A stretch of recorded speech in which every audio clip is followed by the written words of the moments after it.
quando naquele momento João vê aquele que está sentado no trono, que é Deus, com um livro na mão direita, selado com 7 selos por fora e por dentro. É um pergaminho, né, na verdade.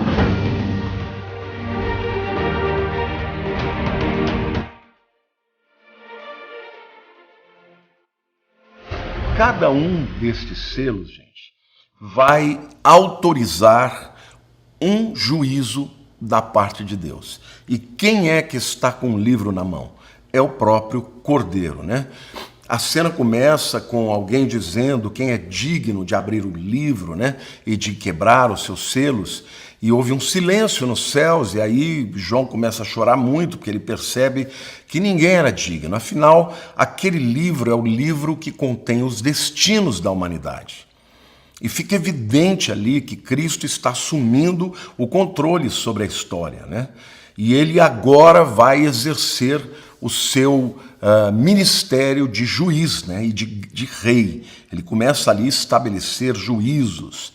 E então João começa a chorar, porque ninguém era digno. Então, de repente, ele ouve uma voz dizendo, né? Eu vou ler para vocês Apocalipse capítulo 5, versos 4 a 12, que diz o seguinte: E eu chorava muito, porque ninguém foi achado digno de abrir o livro, nem mesmo de olhar para ele. Que coisa, hein?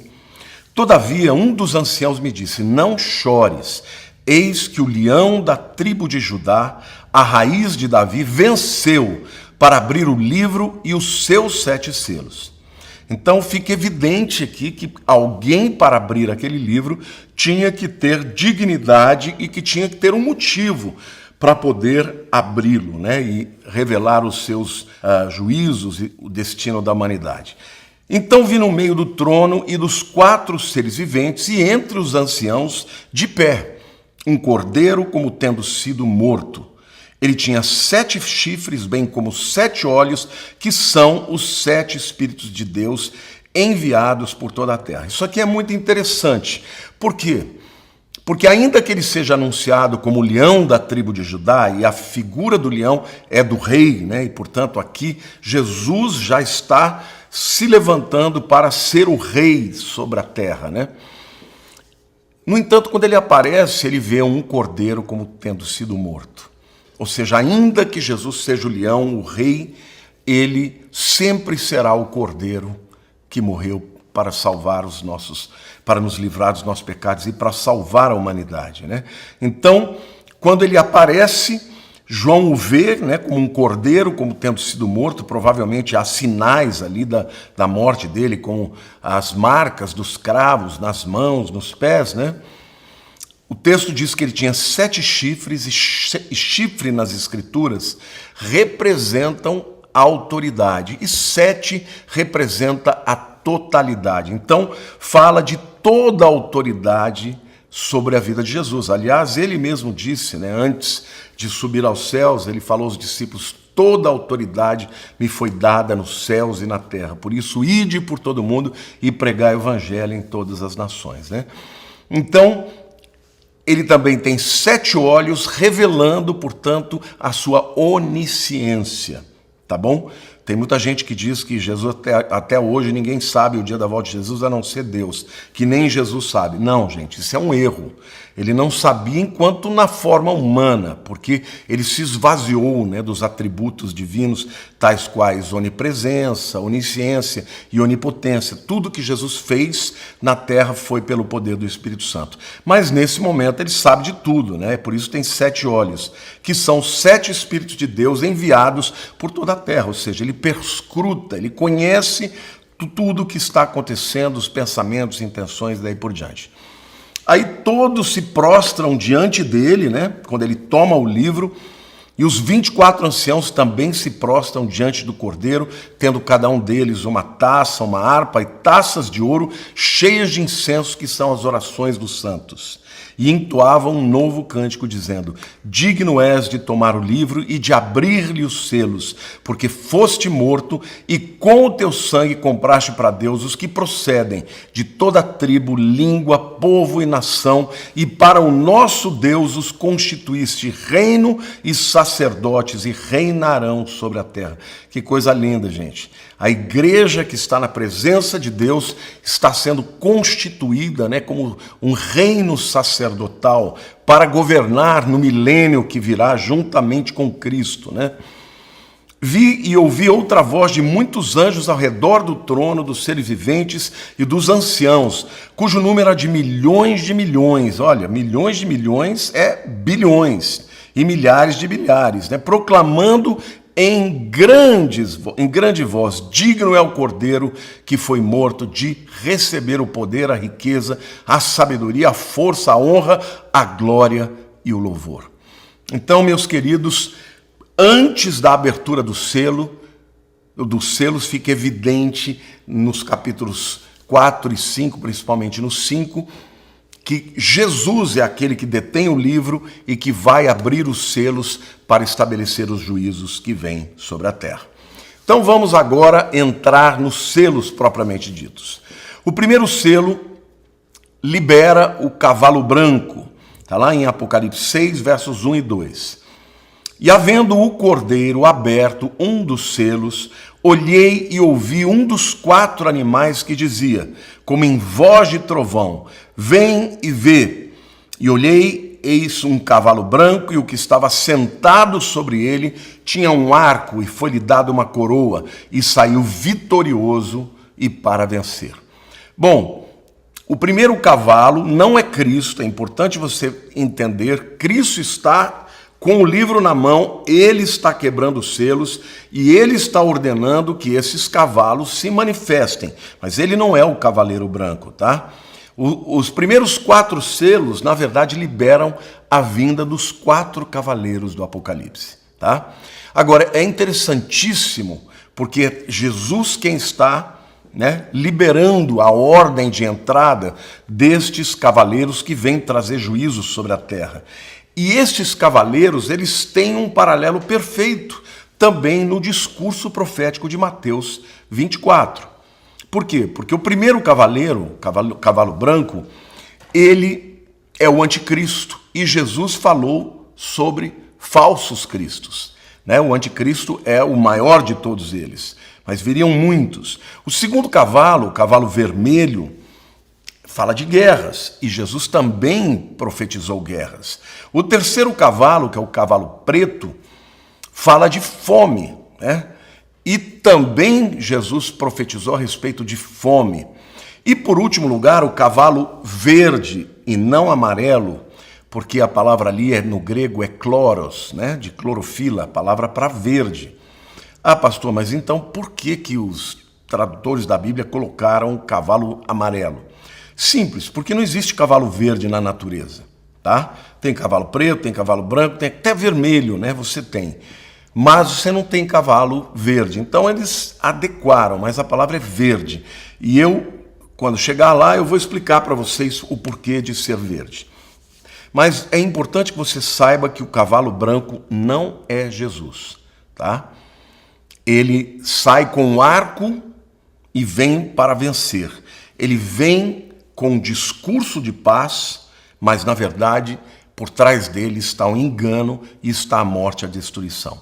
1 Tessalonicenses capítulo 5, versículo 3 diz: quando andarem dizendo paz e segurança, eis que lhes sobrevirá repentinas destruição. Como vêm as dores de parto, aqui está para dar à luz, e de nenhum modo escaparão.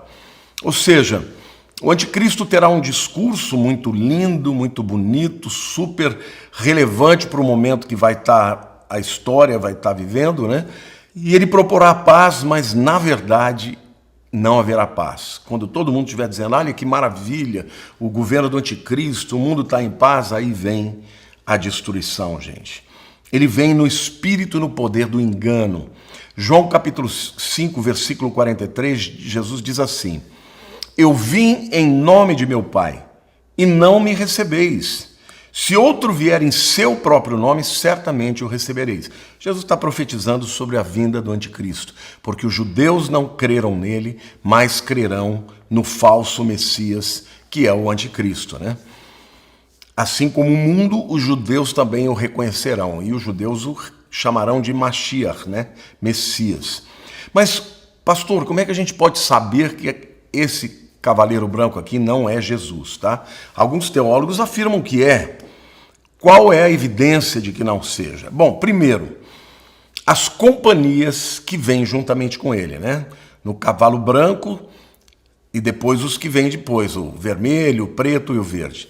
As companhias que vêm com ele são as piores possíveis. Por quê? Porque é morte, é fome, né? É peste, é tudo de ruim. Quando Jesus vem, queridos, ele vem para produzir paz, não é? Ele até vai guerrear a guerra do Armagedon, mas não é uma guerra que ele propôs. Ele é o príncipe da paz, ele não vem para fazer guerra. Ele vem para acabar com a guerra e colocar no seu lugar o anticristo e o falso profeta. Mas ele é o príncipe da paz de fato, né? Então, o segundo argumento é que Cristo é o próprio Senhor que está abrindo os selos. Ele não é um dos selos, tá? É ele quem comanda a entrada na cena desses cavaleiros. Agora, por que cavalos? Que visão é essa? Porque na Bíblia cavalos sempre representam, é um sinônimo de força, mas de guerra também, tá? Então, é importante você entender e poder realmente incorporar essa verdade de que o cavaleiro de Apocalipse capítulo 6, versículo 2, não é o mesmo cavaleiro de Apocalipse 19, versículo 11. Lá no capítulo 19, esse sim é Jesus Cristo, quando desce, aparece nos céus, né, para descer e guerrear a guerra do Armagedon e vencer os inimigos de Israel.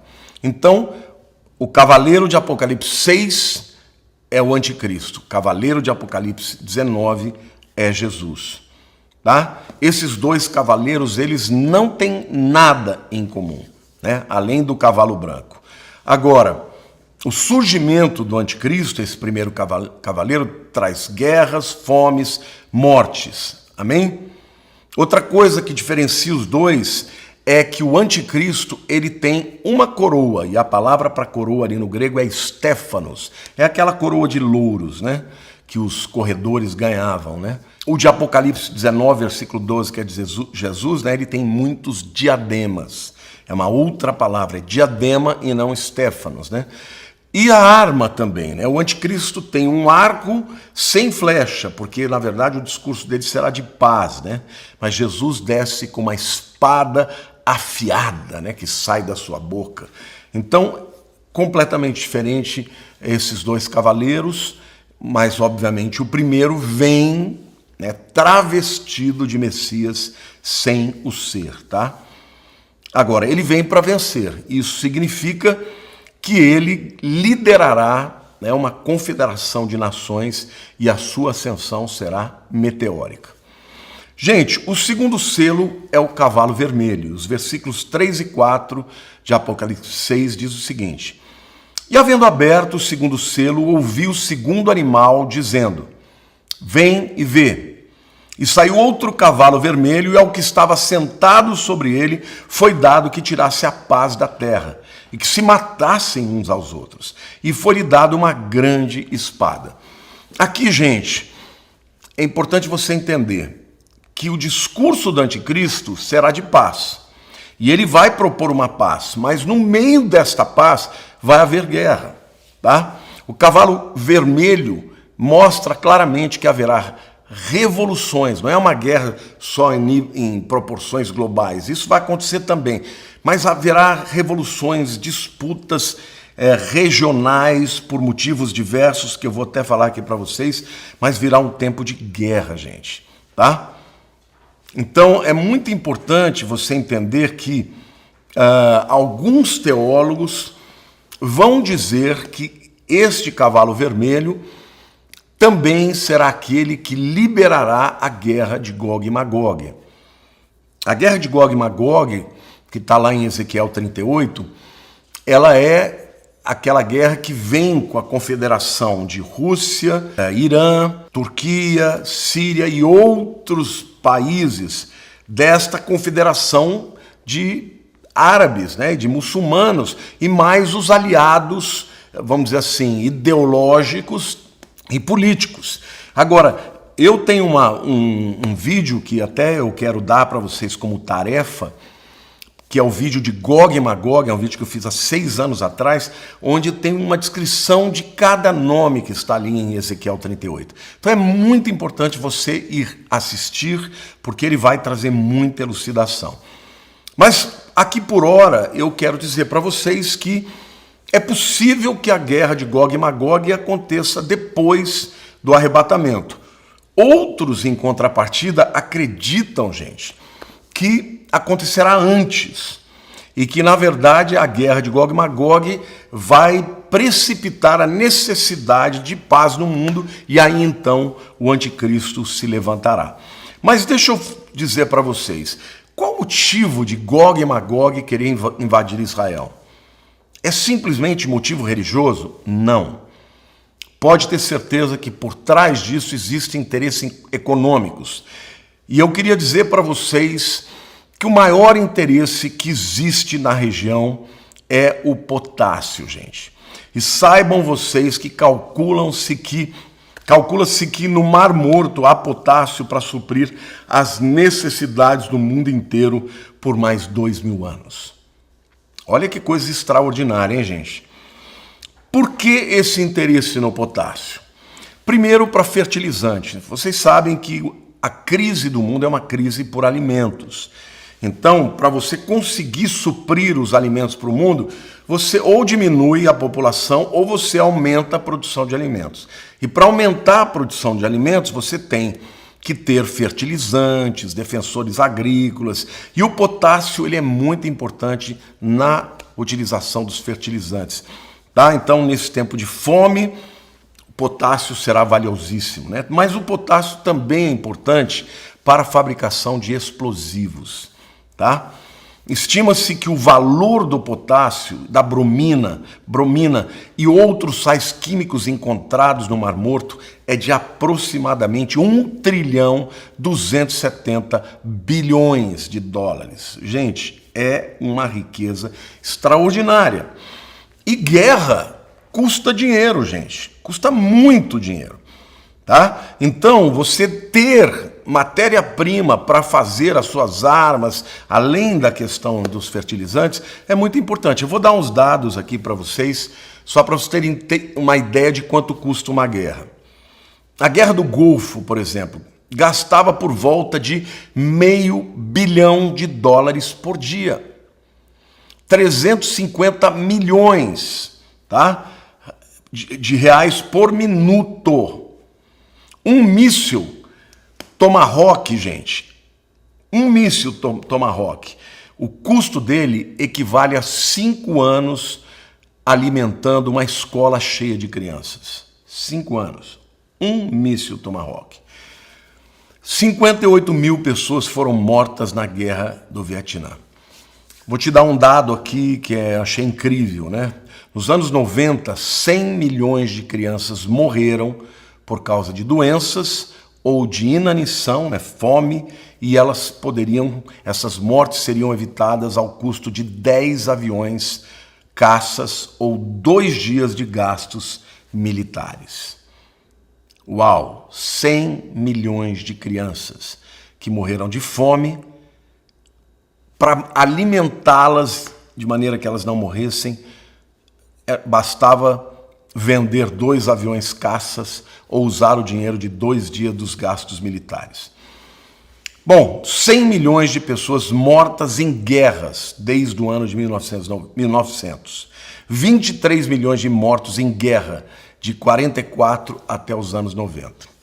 Então, se hoje já está acontecendo assim, imagine quando chegar o tempo do Cavaleiro Vermelho. Será muito pior. A razão porque muita gente pergunta em que selo que nós estamos, já estamos, né, na abertura dos selos. Por quê? Porque o que está acontecendo hoje, no princípio de dores, é tudo o que vai acontecer lá, só que numa escala muito menor. Tá bom? O terceiro selo, meus queridos, é o selo do cavalo preto, que vem trazendo muita fome, né? Apocalipse 6, versos 5 e 6 diz o seguinte: E havendo aberto o terceiro selo, ouvi o terceiro animal dizendo: Vem e vê. E olhei, e eis um cavalo preto, e o que sobre ele estava sentado tinha uma balança na mão. E ouvi uma voz no meio dos 4 animais que dizia: uma medida de trigo por um dinheiro, e 3 medidas de cevada por um dinheiro, e não danifiques o azeite e o vinho. Olha, aqui está se referindo a 2 produtos que fazem pão. O trigo e a cevada eram muito comuns na época, mas ainda existem hoje, né? Esses produtos, tanto o trigo quanto a cevada. E ali a figura da balança é porque vai haver racionamento, gente. As pessoas hoje em dia, eu vou dar um dado para vocês daqui a pouco, mas hoje em dia passa fome quem não tem dinheiro. Nesta época, as pessoas passarão fome porque não terá comida.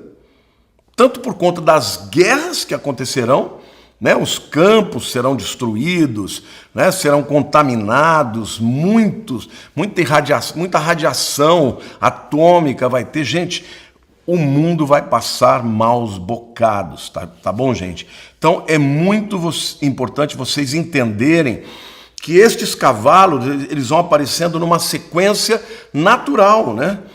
Primeiro alguém que vem propor em guerra, propõe paz, mas não consegue. Depois vem a guerra e com a guerra vem as consequências, que é a fome.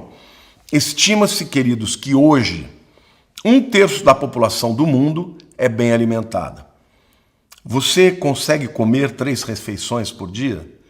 Então você levante a mão para os céus, porque você está entre esses do 1/3 da população que é bem alimentada. 1/3 da população do mundo é subnutrida, come menos do que deveria, come alimentos que não nutrem, por isso crianças desnutridas que não desenvolvem o intelecto, não é? E que desenvolvem doenças e comorbidades por conta da subnutrição. E 1/3 da população do mundo passa fome. Então hoje no mundo você tem pelo menos aí 2,5 bilhões de pessoas que passam fome, gente. Mas será muito pior, tá? Agora, o interessante aqui nesse texto é ficar evidente que a comida vai ser racionada. Com todo o dinheiro do mundo, não vai sobrar muito espaço para as pessoas, né, viverem nababescamente. Obviamente, aqueles que têm todo o poder e controlam, né, a distribuição de alimentos vão ter comida em casa, mas a grande maioria vai ter dificuldade para comprar comida.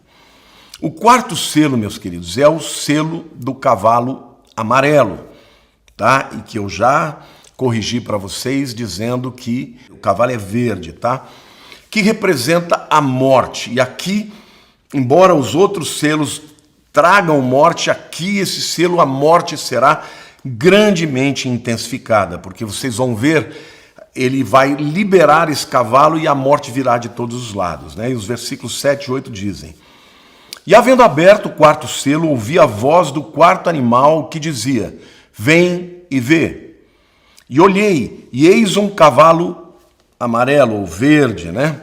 E o que estava sentado sobre ele tinha por nome Morte, e o inferno o seguia, e foi-lhes dado poder para matar a 4ª parte da terra, com espada e com fome, e com peste, com as feras da terra.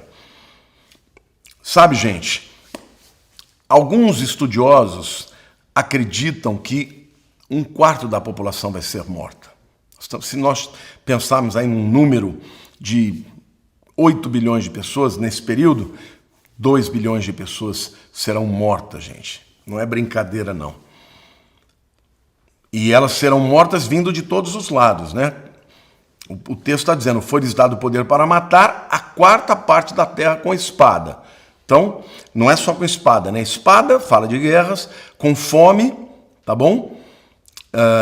Como falamos no selo anterior, e com peste.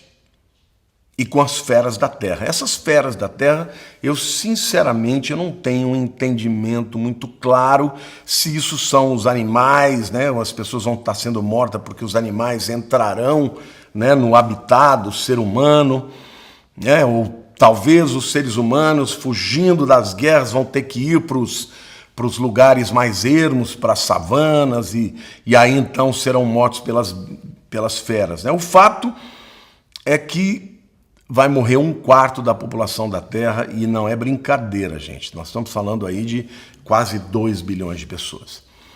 O quinto selo, meus queridos, é o selo que apresenta os mortos que foram salvos durante a grande tribulação.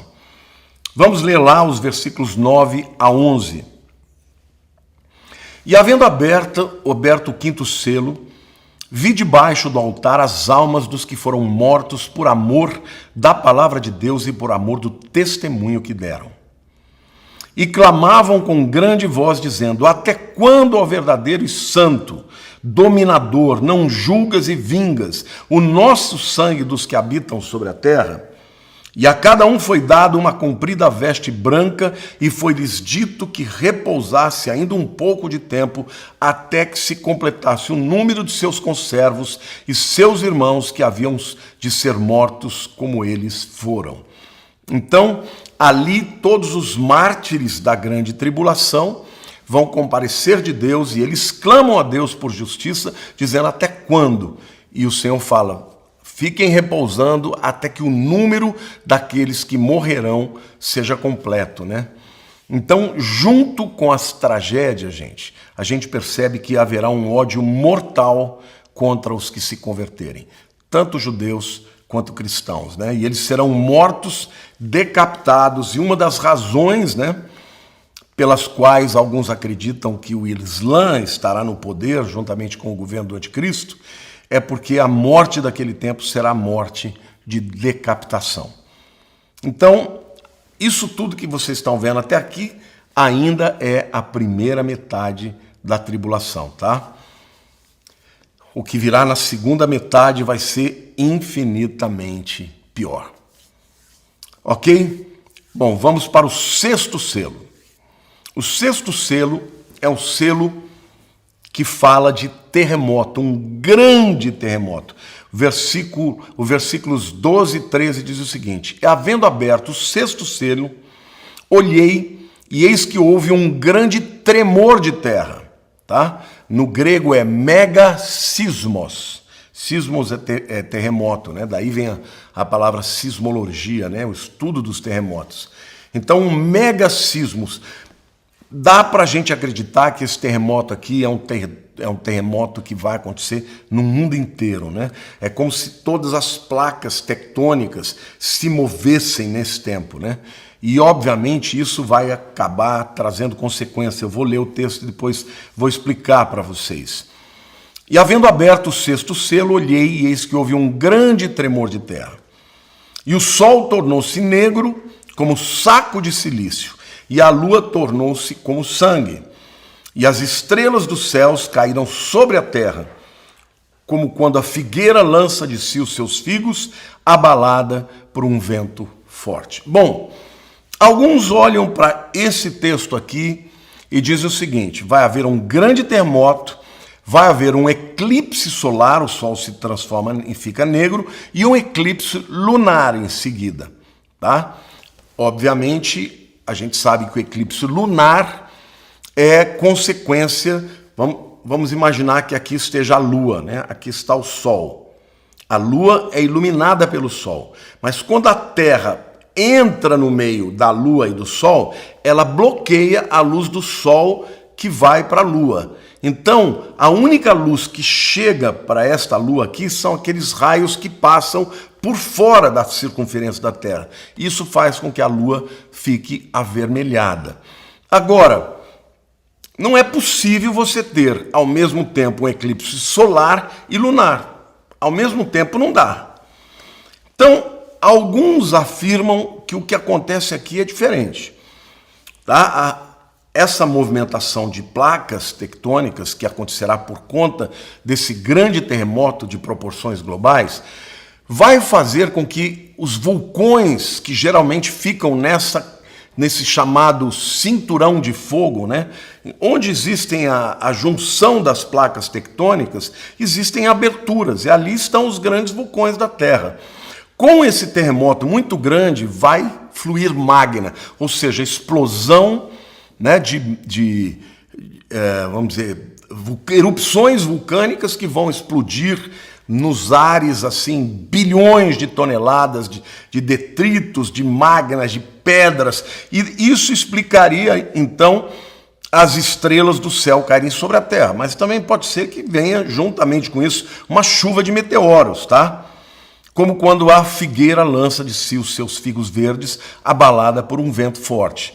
Mas eu, pessoalmente, eu acredito que o que vai acontecer é o seguinte: o terremoto, as placas tectônicas vão ser todas movimentadas, os vulcões vão entrar em erupção e, por conta disso, vai escurecer o Sol. Por quê? Porque o Sol estará escurecido por conta desses bilhões, né, de detritos que estão jogados no ar do planeta inteiro, né? As rochas que saem do vulcão incandescentes e que caem, né? Imagina, o mundo inteiro explodindo vulcões e caindo como se fossem aí a figueira lançando os seus figos. E a lua de sangue, na minha opinião, seria sim um eclipse lunar, tá? Então, é muito importante vocês saberem, gente, que no sexto selo vai haver abalos extraordinários na natureza, gente. E eu quero dar alguns dados aqui para vocês terem ideia de como a Terra já está se preparando, né? Os americanos esperam aquele grande terremoto chamado The Big One, é o grandão, né? É o maior de todos. E eu creio que esse The Big One não vai ser só na Califórnia, vai ser no mundo inteiro, né? Mas eu quero dar um dado para você, alguns dados aqui para vocês sismológicos, né? Entre os anos 1000 depois de Cristo e o ano 1800, ocorreram somente 21 grandes terremotos de grande porte, tá? Em 800 anos, 21 grandes terremotos. De 1964 a 1994, ou seja, 30 anos, ocorreram o mesmo número de terremotos. Os dados que eu li falam nos últimos 2000 anos, então ainda é além disso, né? Porque esse primeiro dado vai do ano 1000 ao ano 1800. E de 1964 a 1994, em 30 anos, houve o mesmo número de terremotos de grande porte do que nos 2000 anos que nós vivemos depois de Cristo. Vou dar alguns dados aqui para vocês. De 1800 a 1900 foram 18 terremotos de grande porte. De 1900 a 1950, 33 grandes terremotos, né? E de 1950 a 1991, 93 terremotos de grande porte. Detalhe, depois do ano 2000, o gráfico cresce vertiginosamente. Então, certamente está havendo uma série de atividades nas placas tectônicas, que é o que provoca, de fato, terremotos, e está se preparando, a Terra está se preparando para esse Big One, né, para esse grande terremoto que acontecerá durante a grande tribulação no sexto selo. E chegamos então finalmente ao sétimo selo. Apocalipse 8, versículos de 1 a 3. Quando o Cordeiro abriu o sétimo selo, houve silêncio no céu, cerca de meia hora. Então, vi os 7 anjos que se acham em pé diante de Deus, e lhes foram dadas 7 trombetas. Veio outro anjo e ficou de pé junto ao altar com um incensário de ouro, e foi-lhe dado muito incenso para oferecê-lo com as orações de todos os santos sobre o altar de ouro que se acha diante do trono. Que coisa interessante, gente. Primeiro, quando o selo é aberto, há um silêncio no céu. Por que esse silêncio? Eu creio que houve, assim, aquela consciência de que o que vem agora é muito brabo, sabe? É uma coisa terrível que virá. Então, as pessoas vão ficar pasmas, né? Vão ficar chocadas, com expectativa daquilo que vai acontecer, né? Então, quando se abre o sétimo selo, há o silêncio, e aí então 7 anjos poderosos aparecem postados com 7 trombetas. Cada uma delas um juízo pior do que os selos, né? E além destes 7 anjos com as 7 trombetas, um anjo com um incensário de ouro trazendo as orações dos santos. Que coisa linda, gente. A gente percebe aqui que mesmo dentro da agenda de Deus de estabelecer juízo sobre a terra, ele está dando muito valor a todos aqueles que estiverem na terra, clamando e orando a ele, pedindo a sua ajuda, a sua intervenção, a sua proteção, o seu livramento. A verdade é que a grande maioria continuará sem crer. Mas a abertura do 7º selo, na verdade, é a liberação das 7 trombetas. É interessante isso, né? Porque nós temos um intervalo aqui e depois, quando chegar na 7ª trombeta, nós temos um segundo intervalo para a abertura das taças, não é isso? Então, é muito terrível o que vai acontecer, meus queridos. Eu queria concluir esta palavra dizendo para vocês que não é para que vocês tenham medo. O livro Apocalipse, que significa revelação de Jesus Cristo, foi dado para que João revelasse as coisas que aconteceriam, tá? Mas o livro de Apocalipse fala que ele tinha que escrever, né, e relatar as coisas que eram, as que são e as que haverão de vir, né? Ou seja, o livro é dividido em 3 partes. As que eram é exatamente tudo aquilo que ele experimentou, né, com Cristo, a história de Jesus, não é? As coisas que são, fala da visão dele, né, do Cristo glorificado, do Cristo ressurreto, e este Cristo que intervém na história da igreja. Por quê? Porque a igreja é a dispensação presente na qual João está inscrito, né? Inserido e está vivendo. E as que virão depois dessas coisas é a grande tribulação, que começa lá no capítulo 4, versículo 1, começando com aquela frase, né? com aquele termo que eu já expliquei para vocês, metatauta, depois dessas coisas, que é como se estivesse virando uma página. Então, é importante que vocês se lembrem que a igreja ela está no tempo presente, na dispensação presente, não é? Em Apocalipse está nos capítulos 1 a 3. Capítulos 4 e 5, a igreja está nos céus. E capítulos 6 a 19 é a grande tribulação. Hoje, então, eu apresentei para vocês os 7 selos. Na semana que vem, eu vou apresentar para vocês a primeira aula sobre as 7 trombetas, que é extraordinária. Mas eu quero lembrar para vocês que lá em 1 Tessalonicenses, capítulo 5, versos 1 a 10, Deus promete, através do apóstolo Paulo, que nós não fomos destinados para o tempo da ira. Vamos ler lá? Mas, irmãos, acerca dos tempos e das estações, não necessitais de que se vos escreva, porque vós mesmos sabeis muito bem que o dia do Senhor virá como ladrão da noite. Pois que quando disserem a paz e segurança, então lhes sobrevirá repentina destruição. Como as dores de parto, aquela que está grávida de modo algum escaparão.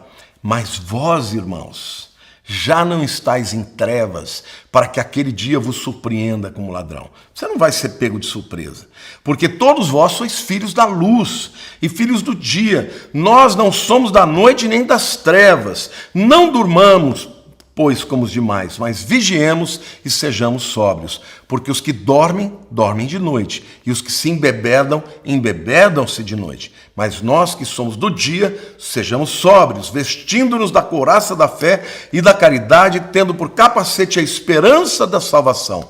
Por quê? Porque Deus não nos destinou para a ira, para o dia da ira, né? Mas para a aquisição da salvação, por nosso Senhor Jesus Cristo, que morreu por nós para que, quer vigiemos, quer durmamos, vivamos juntamente com Ele. O dia do Senhor vem como ladrão, ninguém o verá, mas nós estaremos esperando por Ele. O dia da ira é o dia da ira contra aqueles que não aceitaram a Cristo e não creram nele. Nós não fomos destinados para o dia da ira, mas devemos ser sóbrios e vigiar, para que quando o Senhor vier, nós estejamos com as nossas lâmpadas cheias de óleo e estejamos prontos para o dia do arrebatamento.